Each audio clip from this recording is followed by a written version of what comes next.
everyone. It's really wonderful to be with you all, and it's such an honor for me to be a part of this gathering, which I have affectionately called Hamid Palooza. When I first got the email encomium, it sounded so clinical. It sounded a little too clinical. Although I did think of cocoons and the idea of emerging out of a cocoon. And since the pandemic, I've thought of that again. So, and I want to sort of preface what I'm going to say today about that I do not have a formal presentation, but instead I want to sort of trace my own process of thinking about Iranian diaspora studies and the ways in which Hamid's work really figures largely in it and continues to figure largely in the shaping of this field. And it's a very young and emerging field, but I'm so pleased to see so many young scholars coming to it, embracing it, and expanding it. And Amy is a wonderful colleague, and I'm really pleased that she too is going to direct the center because I envision lots of wonderful collaborations. I just want to start, because you're a visual crowd, I dug up some pictures of my father. In the bottom right, that's him standing next to the Shah after the Shah came back to Iran during the World War II occupation of Iran. It's a photograph that he was extremely ambivalent about, and he only shared it with me later in life. And this other photograph I found after he died, it's when he arrived at Ellis Island. He was sent here to study the US railway system after he'd worked on the Iranian National Railroads during the occupation and expanded the railroads in the service of the war. I think in retrospect, my father always felt, not just as an immigrant and a foreigner, but he felt in a kind of exile because he grew up in France, his first 8 years of his life, and then they went back to Iran. And he was very much shaped by the experience of living in multiple places.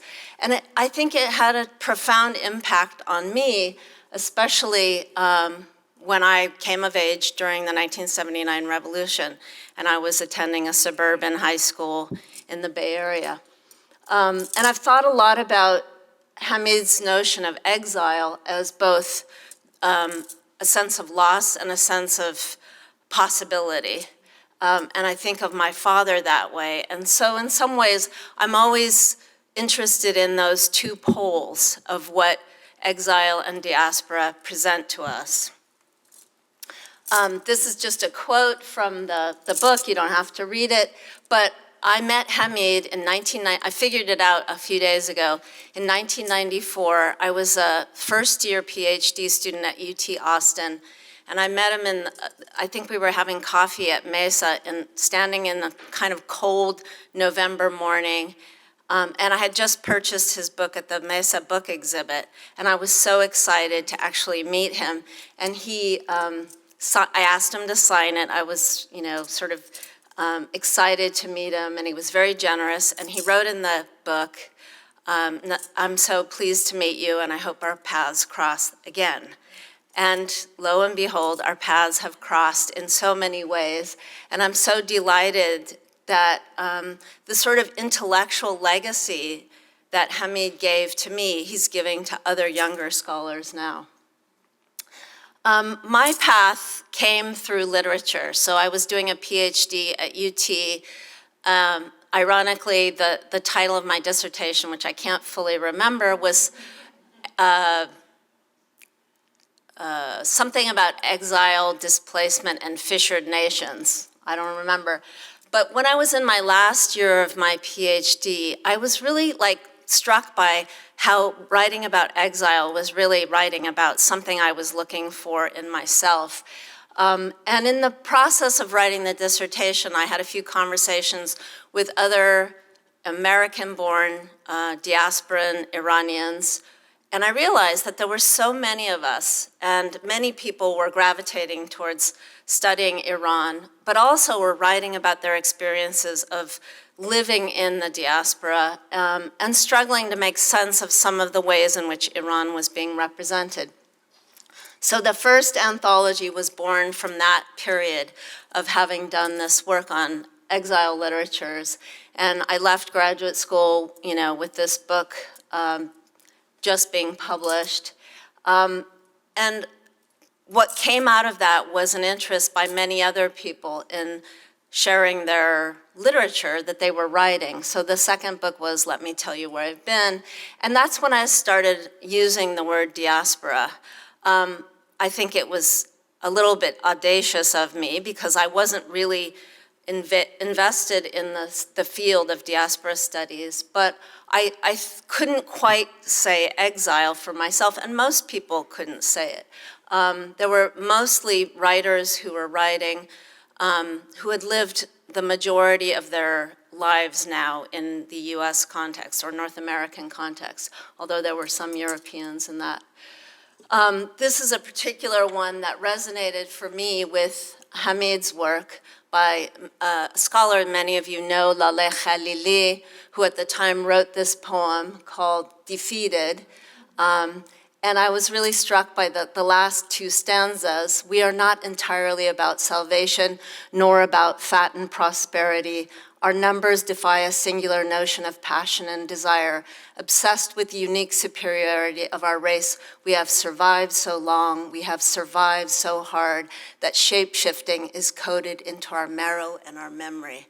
And I just thought it was a beautiful encapsulation of both that experience of exile and the possibilities of reinvention. And I think it's also about, Mohammed and I were talking last night about the notion of haggling and how apropos it is that Hamid sort of used that word haggling, this idea of bargaining and negotiating in many contexts. So the idea of negotiating an Iranianness outside of Iran and likewise a diasporic sensibility when he or others go back to Iran. My interest in Iranian diaspora literature sort of expanded to thinking a little bit about what other cultural productions were taking place in the US, North American context, and films were starting to be made. And if you haven't seen this film, it's really wonderful. It takes place right at the time of the revolution, but it's about a young girl in high school in New Jersey. And I think it was very undersold for what it was, but it came out in 2002. But for me, that was right on the heels of my own project of collecting literature. And it was exciting to see people were beginning to process the revolution, and it was not even quite 20 years after the fact. I became involved also with a visual artist named Taraneh Hamami, who's in the Bay Area.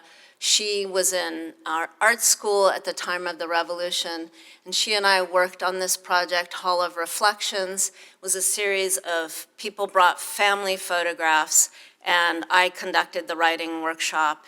And Taraneh made this beautiful exhibit. She collected 400 photographs and writings, and there's mirrors with family photographs, and there's 400 of them.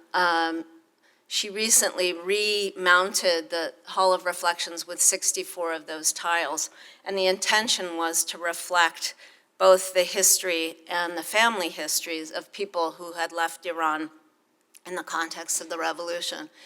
Taraneh has continued to do really important work. In 2014, she did an exhibit at Southern Exposure in San Francisco, and she was reinterpreting the archive of Iranian revolutionaries who'd been part of the Iranian Students Association, particularly in the San Francisco Bay Area. So I wanted to give you a sense of the breadth of how I think Iranian Diaspora Studies is both interpreting some of those social histories, but also making its own cultures, not exile culture, but diaspora culture. And then in 2019, some of you were at the conference we hosted at San Francisco State in my second year directing the center, and there was a fabulous art exhibit with 25 Bay Area Iranian diaspora artists. And many of those artists have resided now more time in the US context than they have in Iran. But I think Iran is always inflected in their work, both in political and aesthetic sensibilities. And I think these are the kinds of things that still need to be investigated, written about, studied, and I think that's where Iranian Diaspora Studies as an emerging field has a really important role to play. In rereading The Making of Exile Cultures, there's so many nuggets that have, I think, reflected the work that I've been doing, but many others as well, and in particular, when Hamid uses the idea of people in diaspora. I mean, in 1993, that was a really new concept, and I think that was some of the licensing that I got came from that idea of like, oh, there's something here for me to name as well. And this idea of eschewing racial nationalism or originary nationalism or racial essentialism, I think was something I began to see among younger generations of Iranian-Americans, and particularly those who are trying to do scholarship that broke away from some of the more traditional Iranian studies. And I think the elements are global consciousness and connection to other diasporas, the movement to embrace the idea of the global or the transnational, an outward movement from domestic identification to public identities and engagements, political engagement and representation, the recognition of intersectionality and diaspora, and more recently, the embrace of digital diasporas. This is just a little graph. Don't take my North America as the center the wrong way. It's where I am. But I wanted to show, in a way, the reticulated Iranian diaspora. It's not new, but in some ways we're identifying new elements of that idea that Iranian culture is both moving in and moving out. It's a dynamic exchange. And there is no, even though there's a center here, there is no center, really. It's more that it's a web. And I think it's an exciting thing to study that transnational nature, whether it's in film, literature, or visual arts. And I think, of course, we heard a lot today about social media and some of the surveying and damaging aspects of it. But I do think that it's still a tool for some conversation across national borders and also cultural constructs that sometimes can seem very artificial. I'm really interested in starting to do a little bit of investigation of online diaspora discourses, and I sort of pay attention to what's happening, and the idea that people are sort of using social media to positively represent aspects of Iran and Iranian culture is something that I see a lot more among younger generations, you know, whether it's holidays or food. Oops, I think I went too far. And then I'm just gonna identify one of the quotes in this. I recently was engaged with a young scholar named Maral Shamshiri Fard, who's at the London School of Economics. She came to the Bay Area. She's doing research on Iranian revolutionaries who came through the US and England and then eventually went back to Iran. So she was doing archival work on the Iranian Student Association and interviewing some friends of mine. And she asked me, she said, what exactly is the Iranian diaspora? And I said, well, I'm going to ask you to tell me at the end of your 3 months or 6 week stay. And so I asked her, I sat her down, and because she went to a bunch of events and she interacted with a lot of people, and she had this really beautiful quote. She said, I always thought of the diaspora as static, simply as Iranians living outside of Iran, but it is much more expansive. It's something so global. You can find all those cultural markers of food, traditions, sure, but it's also a feeling. And this led me to start thinking about affect, and the idea of how affect is mobilized in the service of social movements, but also in the service of identities. She said, I don't think of it anymore as negative being outside of Iran. I don't think of it as being inauthentic or not original. It's something else. We are making the diaspora. And I loved how she put it in an active, present time sense, because I do feel like we are making the diaspora, that it is not a finished project, and that although immigration from Iran has generally slowed, younger people are finding ways to come here and are connecting with these different generations. And then another sort of observation about social media is that it's amplifying intersectional identities. And some of you I know are familiar with the Collective for Black Iranians, which is challenging the notion that Blackness is either an erasure in Iranian context or in the US context. And I think they're doing really interesting work to rewrite how Afro-Iranians and Black Iranians in the US context figure as part of our diaspora, challenging some of these racial myths that I think are pervasive from those earlier generations that came here. The second one, which unfortunately is a little bit cut off, is queer Iranian. And that's another thing that I've seen much, much more in the last few years, the idea of being queer and Iranian. And celebrating that identity against, a pretty homophobic sensibility that has traveled from Iran to the US. And then I'm gonna stop there and just say a few words. First of all, I wanted to say that the Center for Iranian Diaspora Studies is a new entity, and I'm learning a lot about how to build this field as the first center of its kind, but there are more coming. And I think that we need to engage with it also alongside Iranian studies. And I feel like it's a really ripe moment for collaboration. And I think Hamid has so modeled some of the ways that we can work together and strategize.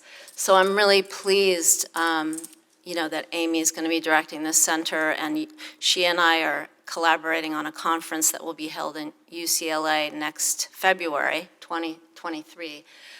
And also the center is hosting a book prize called the Hamid Naficy Book Prize, and we're awarding it this year for the first time. And I can't tell you who won it, but it's somebody very deserving. And the idea is to spirit Hamid's work in new generations of scholarship with the idea of attending to the diaspora elements of his work.